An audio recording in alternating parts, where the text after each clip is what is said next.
Not for the first time, it's Britain leading the way in what has been a grim week for the global bond market. Political drama is back, interest rate expectations are rising. But for all the noise, there are limits on how much politics is likely to drive central banks this year. In this next report, we decode the bond market reaction and look ahead to another busy week in markets. Take a look. Let's face it, nobody does political drama quite like Britain. In a competitive field of big global stories, a global energy crisis, and a meeting of two superpowers, the limelight has still somehow found its way back to London. The ruling Labour Party is in the midst of a leadership struggle. Prime Minister Keir Starmer, though still in office, is under existential pressure after poor local election results. A leadership contest looks increasingly inevitable, and if you believe the betting markets, Manchester Mayor Andy Burnham is the man to beat. All of this is unfolded against the backdrop of a grim week for global bond markets. The UK's 10-year yield rose by more than 1/4 percentage point. The sterling responded by plunging to a one-month low versus the dollar.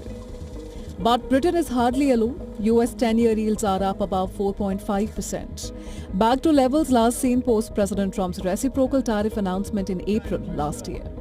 And that's an important reminder. For all the noise coming out of Westminster, it is still oil prices and the outlook for global central banks that are doing the heavy lifting for interest rates.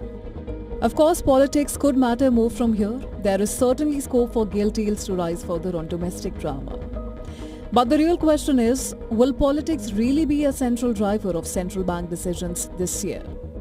The political center of gravity is likely to shift left in the UK, but politicians across the spectrum are presumably acutely aware there are limits, with the shadow of the 2022 mini-budget crisis still hanging over Westminster.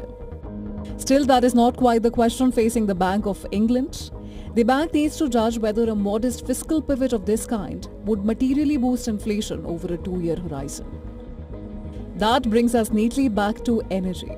When it comes to politics and its relationship with central banks, the far bigger question is whether governments across Europe are forced into much larger support packages than we have seen so far. The fuel tax cuts announced in various countries are small beer compared with the 2 to 3% of GDP packages rolled out in 2022. And that is why central banks across Europe were forced into steep rate hikes 4 years ago. Whether similar pressure builds again this time will depend on where energy prices go next. It's a reminder that for all the political noise, energy prices will remain the dominant force for central banks. Analysts are expecting rate hikes from the BOE and the European Central Bank in June, and bets are for the Fed to join the rate hike party later this year. Business Bureau, WION World is One.